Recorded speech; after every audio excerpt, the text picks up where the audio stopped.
नमस्कार साथियों, आप सभी का स्वागत है आपके अपने YouTube channel we educate you में।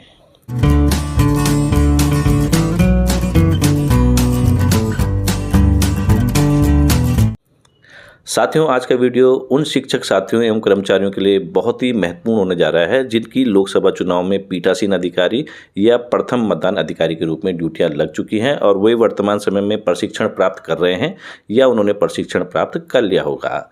आज के वीडियो में हम आपको PS05 यानी वोटर टर्नआउट रिपोर्ट नामक फॉर्म को भरने का तरीका बताने वाले हैं, क्योंकि यह फॉर्म बहुत ही महत्वपूर्ण होता है जब आप मतदान संबंधी समस्त कार्यों को संपादित करवा देते हैं और उसके पश्चात मतदान की संबंधित जितनी भी सामग्रियां हैं उनको कलेक्शन सेंटर या संग्रहण केंद्र में जमा करवाने जाते हैं।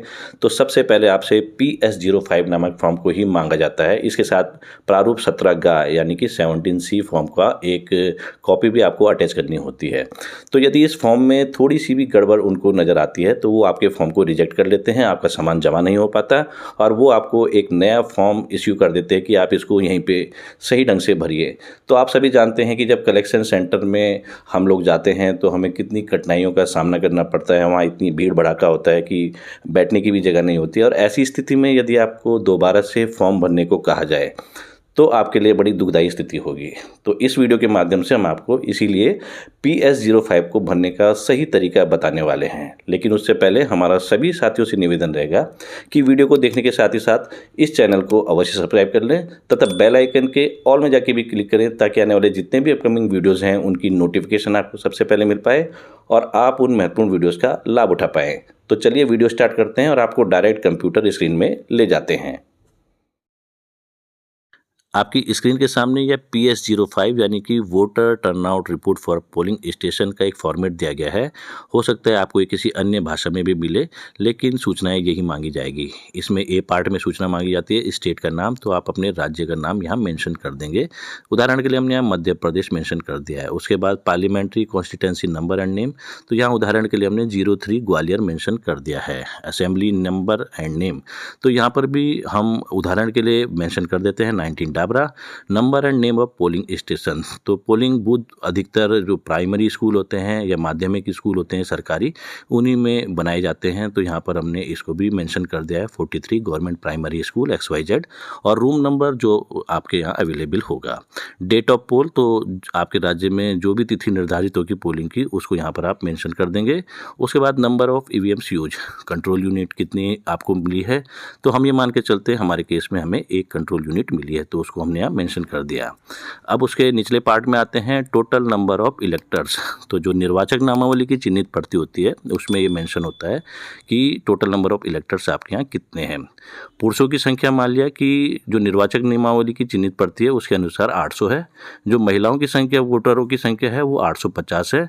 आपके थर्ड जेंडर जो यहाँ पर मेंशन किए गए हैं वो 0 है कि कोई भी थर्ड जेंडर वोटर नहीं है। तो इस प्रकार से 800 और 850 ये 1650 वोटर्स की संख्या आ जाती है।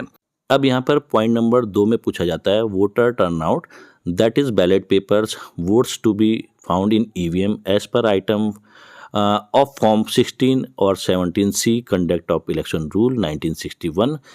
तो जो फॉर्म 17 है और फॉर्म 16 है उसके अनुसार यहाँ वोटरों की संख्या लिखनी है कि किन्होंने वोट दिए। तो मान लिया कि जो पुरुष मतदाता हैं 800 में से 650 पुरुष मतदाताओं ने वोट दिया।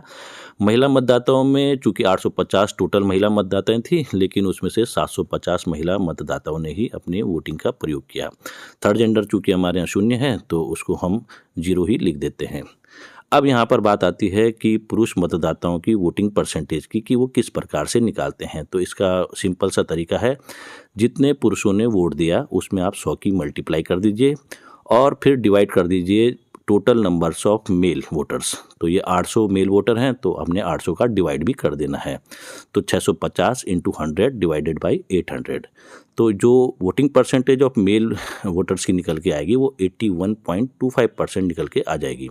इसी प्रकार महिला मतदाताओं का वोटिंग परसेंट भी आज बड़ी आसानी से निकाल सकते हैं।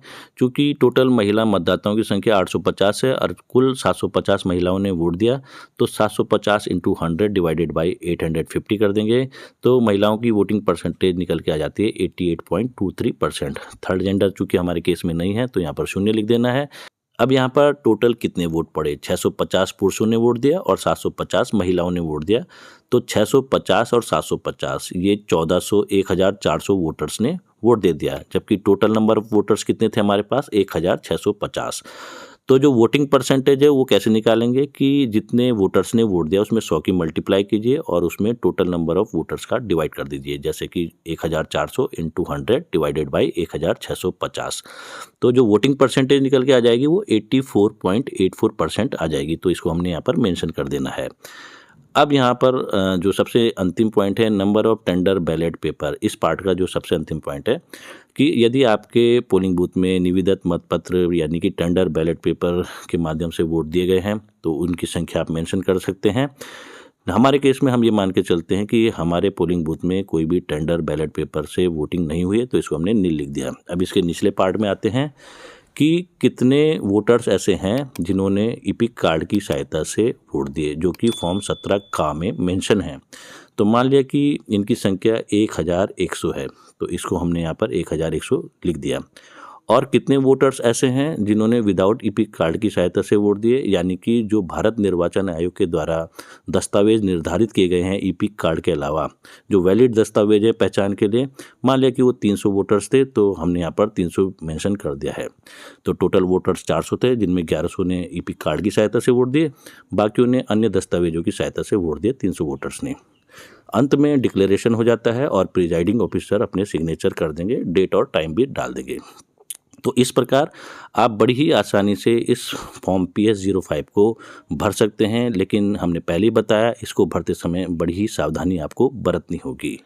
तो साथियों, आपने देखा कि किस प्रकार हम PS05 को बड़ी ही आसानी से भर सकते हैं। यदि यह वीडियो आपके लिए लाभकारी साबित हो तो कृपया वीडियो को अधिक से अधिक लाइक एवं शेयर करें तथा चैनल को सब्सक्राइब करना बिल्कुल ना भूलें, क्योंकि यह शिक्षकों एवं कर्मचारियों का अपना ही चैनल है तथा इस चैनल के माध्यम से हम समय समय पर आपको शिक्षा विभाग से संबंधित कई अन्य महत्वपूर्ण जानकारियाँ भी प्रदान करने का प्रयास करते रहते हैं। धन्यवाद।